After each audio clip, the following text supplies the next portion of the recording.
Good morning. It's cold. 27 degrees, hard frost this morning. Yeah, winter is coming, but it is going to be a nice, beautiful, sunny day. We're going to go look at some fields later this morning, early afternoon, and see if we can't do some field work today. Combine, maybe double crop beans across the road where it should be firm. Maybe some corn out here where I've got my corn growers yield contest. That's got to get done real quick here, I would imagine. So we'll see on that. Our head's on the way.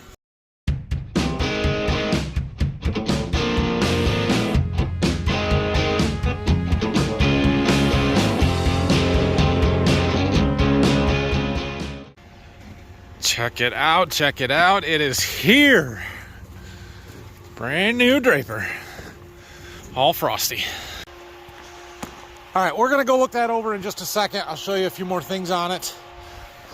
I need to fill up a propane tank, so I got heat down in my garage. I think the plan here right now is I'm gonna go work down there for a little bit this morning, and then probably right after lunch we'll get the combine out. We'll hook up to that head. We're gonna have to do some calibrations and stuff on it, and then I can pretty much guarantee you I'm gonna say, well, let's go try it, and we'll go try it.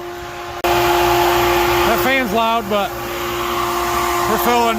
Our big tank is almost full here. We've just got a hose. Can fill right into a drill tank like this.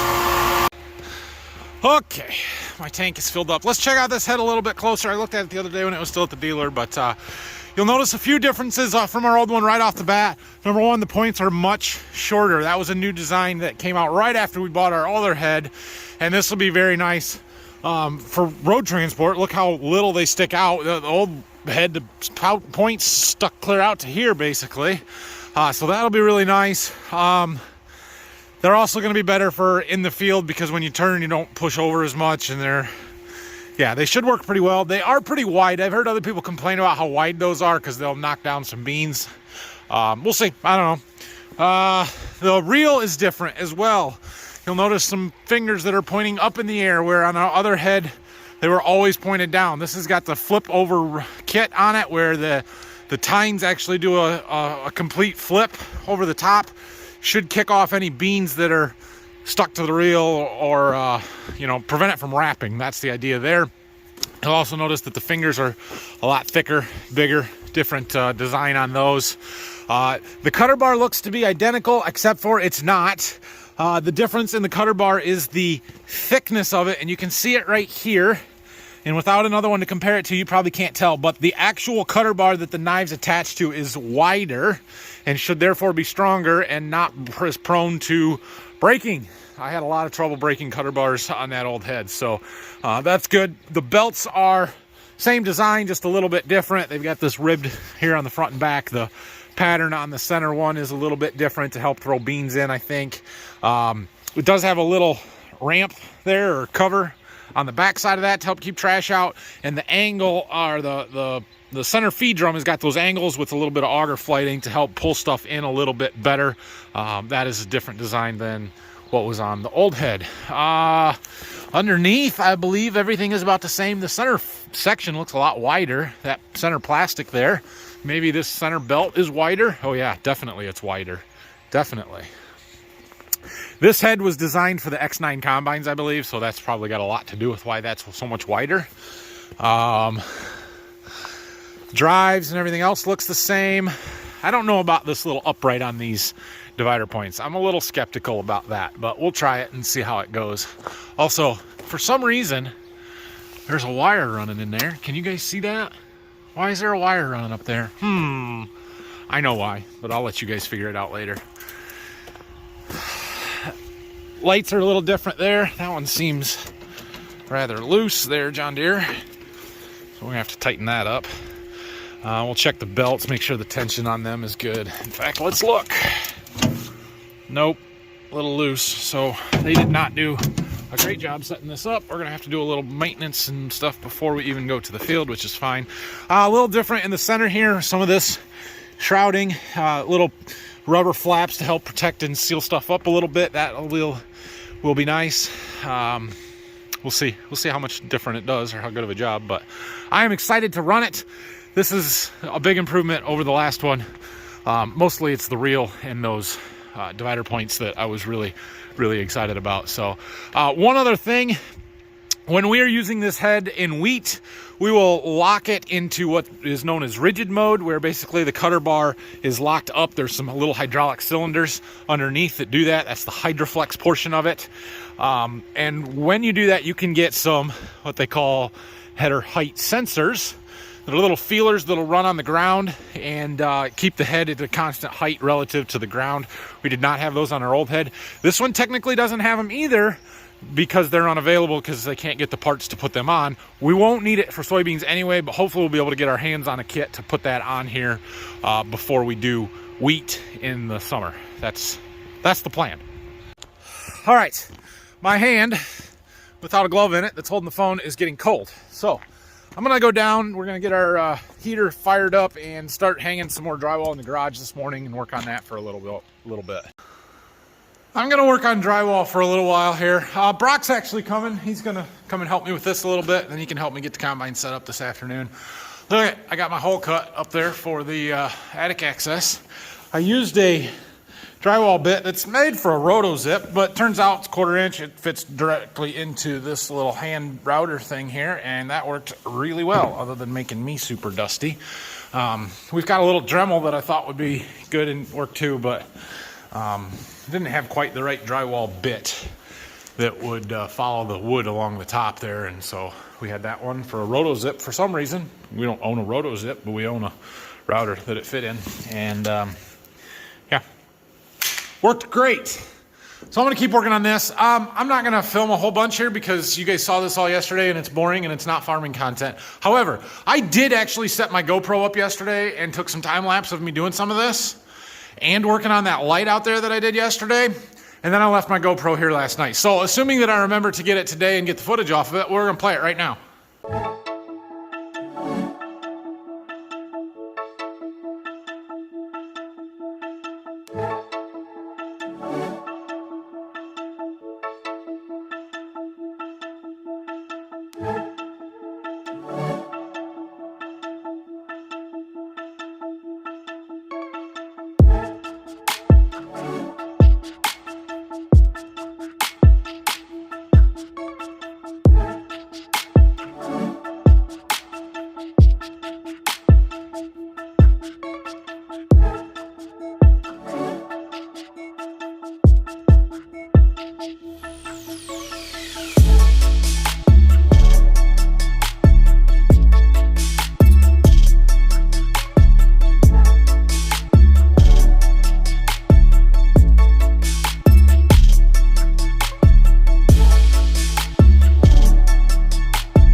Brock came and helped me, and look,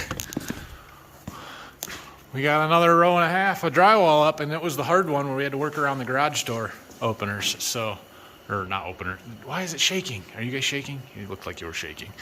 Anyway, we've got one more row of full sheets, full-ish sheets, and then we're gonna have to rip some in half to do that last little bit. I'm not worried about it right now. It's lunchtime, and we need to go get a combine out and calibrate a new bean head. All right, I'm back from lunch. It's time to get the combine out. Let's hook up to the new head. We got some calibrations and stuff we need to do. Check the oil first. Well, it's been sitting here for almost 2 weeks. Think it'll start? Yippers. Sweet. What an awesome combine. Man, this is nice. All right, Brock's gonna move that grain cart for me, and we're gonna get hooked up to this new head. There's, like I said, there's some calibrations that we've got to do, and so So we'll get that stuff done. I'm gonna walk across the road and take a look at those beans. If I feel like they're maybe okay, we might try it, but we'll see. So I gotta go get the head unstrapped so we can pick it up. So we need to tension the Draper belts to get this point right in the middle. There's a bolt. The rock is spinning there. Good. So that's done.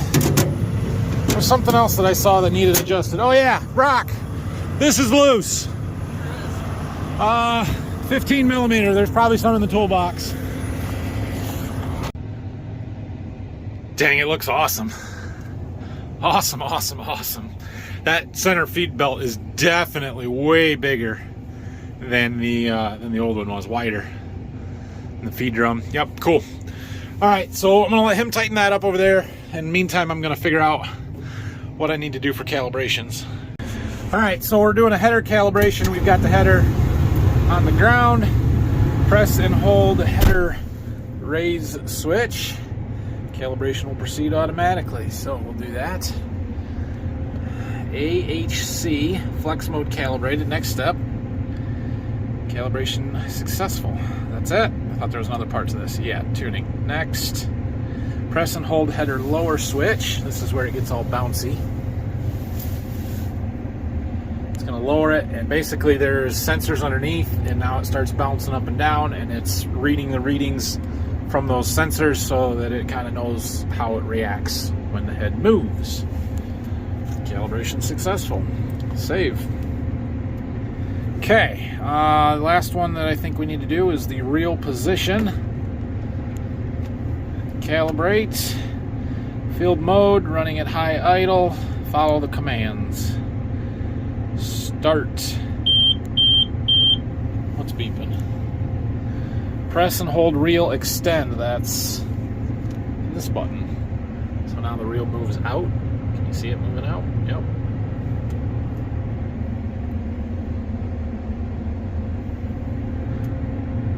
Continue holding. Reel lower. We just basically go through the entire range of motion here. Reel raise.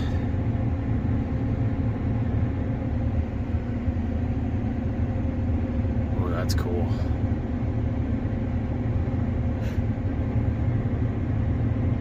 Oh, it goes up a long ways. Holy cow.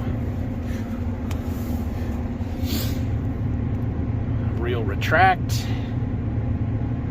Bring it all the way in. And that should be it. Complete. Save. Reel position not calibrated. Well, it is now. Oh, it's just, yeah, getting everything set up. Yep. 39.5. I wonder if I can do 40 with this one. I don't know. We'll do 39.5. I hate leaving a little trail of beans. Should be good. Shall we turn it on? Whoa. Reel's too fast. Slow her down. Slow her down. Look at those fingers flying over the top. That's cool. So you can see how the fingers come up, and at the bottom they're pointed straight down to help push that crop into the belts. But then as they come over the top, they spin around to throw anything that's stuck to them, any beans, wheat, whatever, off. And then they kind of swoop in and grab the next time around. Looks great. Draper belt speed maybe is a little slow here. Let's see what we got. Draper belt speed at 100. I usually run that at like 180. That looks better. There is, I believe, on this head a 2-speed center Draper belt gearbox. And I'll have to look at the settings, but I think we actually want it on slow for beans, and that looks like it's going really fast to me. So we'll see. But everything looks good. It's smooth. It seems nice. Seems good. I'm happy. We need to go look at a field. Yeah, so right here there's a sticker that shows the high and low speed, and there's a shifter right here. It's definitely in the high speed position. I'm gonna make a call to the dealer and see which way you're supposed to run this. They didn't leave me a book. There's gotta be a book for this head. I'm the person that would read the book, and they didn't leave it for me, so I'll have to call them.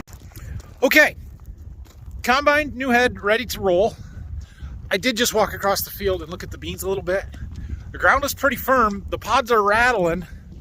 They crack open pretty well, but the beans are pretty soft yet, which means we just need, you know, a couple of hours. So I'm thinking 4 o'clock-ish, we might go try it.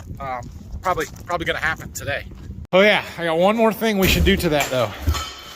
I got a new shark fin. I didn't take the one off the old head, we just let it go with it. So we'll get this one put on. It pains me to drill holes in my brand new head, but we're getting our shark fin put in there. So what this is for is it, if you're ever harvesting with just half the head, like when I'm doing my plot, or you're doing a pass along the edge of some trees or something, and there's only beans on one side, a lot of times those belts are moving so fast, it'll throw it all the way across the center and they'll get drug underneath the other side. Maybe not with this wider feed drum or feed belt, but that's what my experience was on the old head. So put this little fin here in the center, and instead of flinging all the way across, they hit that and fall down and then go into the combine. So we drill a couple holes and we bolt this on. We make Brock do it. Having fun? Oh, you know it. We had to take one of the skid plates off to be able to get in there better. There is also a company, same company actually, that makes a brush to put on here.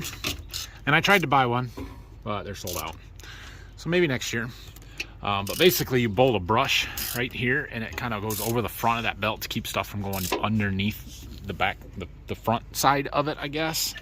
And that will be quite handy, because what I've experienced with the last head is that stuff gets stuck on these, and then when you lift up on the end and there's not a constant flow, it flings beans up and they hit the cab, and that would stop that. So I want to get one. Dad's getting our sprayer ready for winter. Doing a little winterizing. It's it got cold last night, but it was in the barn, so it was fine. But time to get that done, put away. At one point we had intentions of doing some fall spraying, maybe on some corn stalks or even some wheat, but that isn't going to happen because it's been way too wet to do any of it. It's getting to be too late now for it to really be effective. So he's going to go ahead and put some RV antifreeze in the system, make sure it's flushed through all of the lines and everything so that nothing breaks when it gets cold. It's now 4 o'clock. Brock's got to go home, but he wants to go for a ride in the combine. Oh, I wish it was sunny. We're going to see what happens though. What's the worst that could happen? It'll be 20% and the ground will be so muddy we get stuck. I don't think either of those things are likely though. I'm guessing they're going to be 16, 17% and the ground will be just fine. Oh, it's so big. These 40-foot heads are just massive. The points definitely don't stick out nearly as far. In fact, to the point where I can almost not see them out there. But I'm sure we'll get used to that. Let's see what happens here.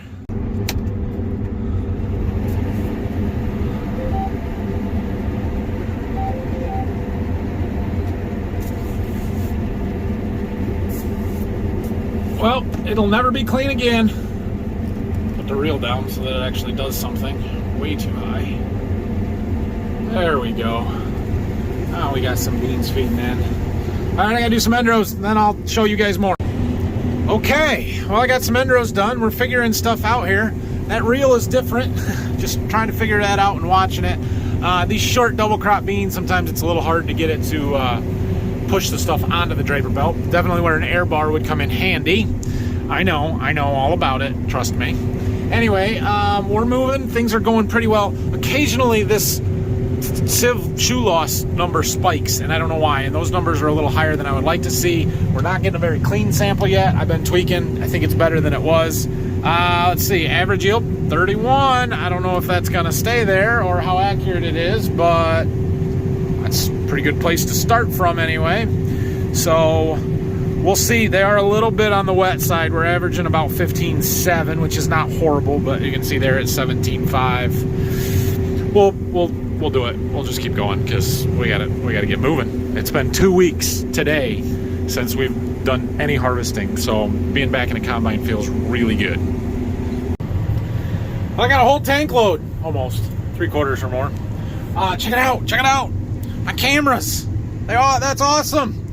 I can see great. Not that it matters what I'm looking at there, because I can. But still, it's awesome. The one on the grain tank actually was really nice. It came on when the 3/4 light came on. I could see in there. It'll be really good more when we're getting clear full. So, good deal. Let's see if we can get some beans out. Right here. This is what that shark fin's for. Instead of all this stuff getting flung clear across, it hits the shark fin in the middle and it gets pulled into the combine. That's exactly what it's there for. All right, well, things are going pretty well here, I guess. I don't know how accurate this yield monitor is, so we're actually over here is our dry yield, 38, which is fantastic for double crop beans. I'll take that all day long. I was hoping this field would average 35, so we're in good shape there. However, it is quite disheartening to look out, and I don't know if you'll be able to see it. Let me zoom in a little bit. But there are a bunch of pods that I can see that are broken open, and that's from that hail that we had a while ago, 2 weeks ago, when we got rained out. And if you can find the right spot, you guys won't be able to see it because we're moving too fast, but you can see all of the beans laying on the ground down there, and it's just no good. No good. They would be better. Also this, like I said, it just spikes all of a sudden. I'll have it working really good, and then boom, it'll jump way up. That's my loss monitor that's telling me how much we're throwing out the back of the combine. I don't know how accurate that is. It'd be pretty hard to calibrate right now because there's so many beans laying on the ground from the hail out in front that it's hard to know what's coming through the combine and what's coming that's already been laying there. So that's a little frustrating. I'm doing my best to work on it and bring it back down. Like I said, you just, like now it's on its way back down. You wait a little bit and all of a sudden it's good again, and then it jumps back up, and I don't know if it's because there's more material from the straw from the wheat crop that's still there, and it just can't separate the beans out fast enough or what. But like, I'll run it there all day. That's fine. I mean, a little bit high, but not bad, assuming that it's somewhat accurate. And I know what those numbers mean. It's not really even numbers, just bars. Basically, the way you are supposed to do that is you're supposed to run the combine, get out, check your losses, and once you get it adjusted to what you consider acceptable losses, you calibrate that through the monitor here. I've done that, so I assume that it's pretty accurate, but sometimes in different crop conditions, double crop beans with lots of straw and crop material can really throw off some of your calibrations on your yield monitor and your loss monitor and all that stuff. So we've got a spot here that's, well, we planted beans between the windrows, and then the windrows never got baled. They were too wet. I don't really want to combine that windrow, so how do I get a 40-foot head between those windrows? Let's see if we can pull some magic and try and get some of it, at least. Oh. So I can tilt the head, so I've got it tilted down on that side. It's up over there, so I'm missing them, but we're going over that windrow, at least. Curve back over here, hit the number 2, and then it goes right back down. Well, we got some of them at least. Moving along, we got 23 acres done here. Next time I dump, we're gonna have a full truckload worth. That's awesome. There goes a coyote.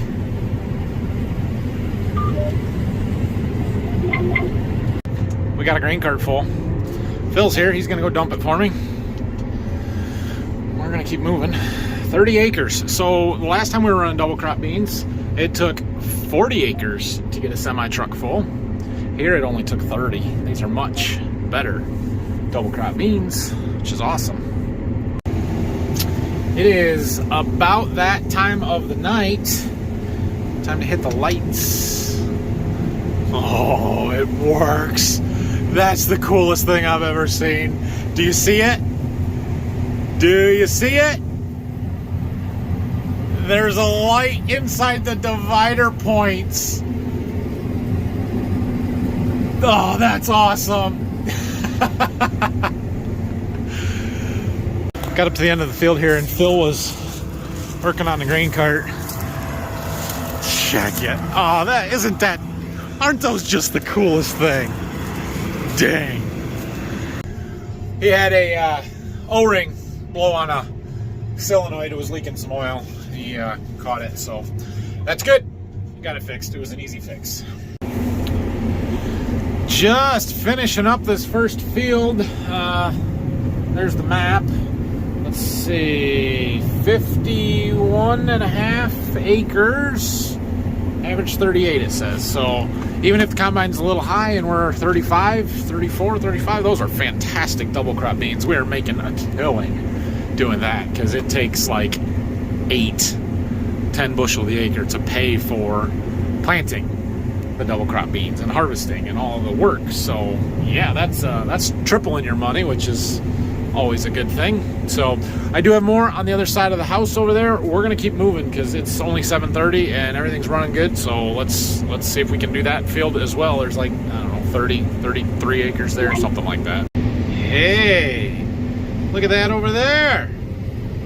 My light's working. Whoa, zoom way in on it. Can you read the sign? No, not from here. Pretty cool. It works. Also pretty cool. These lights are bright too. It appears Phil is emptying the grain cart for me over there. Moving some trucks around, so that's good. We'll keep things moving over here. Run through this little bit of water we got here. Oh man. No good. It's alright. Alright, we'll be fine. You'll notice that the beans look a lot different over here, and quite frankly, they look a ton better. I don't know if they're gonna be a ton better, but the difference is that we ran that disc, that Landall vertical till disc, over this side of the house and not the field on the other side.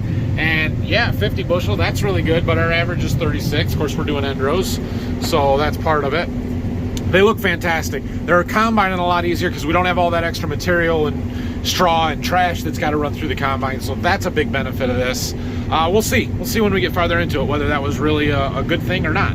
I'm sure that you can't tell on camera, but we're sliding down the side of a hill right now.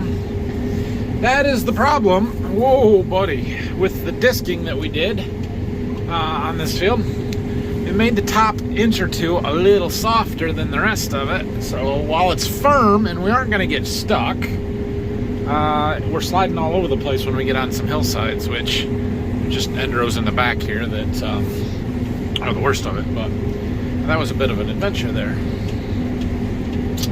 If I see it in a little bit, I'll show you the tracks that I'm sure we just caused. Can you see my slide tracks right there? Oh, we're combining some mud, so right there where we were sliding down the side of the hill. We're still sideways. So aside from the fact that these beans are a little bit short, you couldn't tell that these are double crop beans that were planted on July 3rd.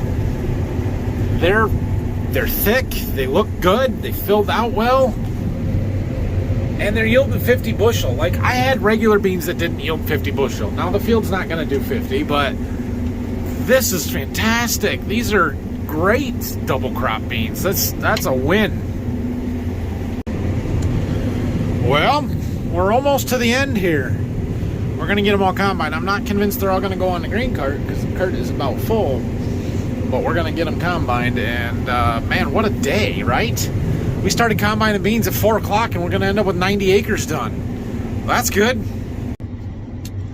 So this field was a little bit better than the other one. They averaged like 41, just over 40. That's fantastic. Again, double crop beans, right? So we have low expectations and we make money because we keep our costs low. So I was looking at the numbers a little closer. We actually did 87 acres today. And if you figure our cost on double crop beans is $100 an acre, which is being awfully generous in our equipment costs, because the seed is about 50 and that's the only real input other than equipment. So $100 an acre times 87 acres, that's just over $8,500 that we have invested into this. I harvested just over $40,000 worth of soybeans in these two fields. Yeah, I'll make $32,000 today. That's a good deal. All right, I'm going to top this cart off. I don't think they're all going to go on there, but we'll get what we can, and then we'll leave the rest on the combine for the night. Oh, it feels good to have some more harvesting done and be back in a combine and doing something productive. That is good. All right, I'm going home. I'll wrap this up in my truck where you can see me.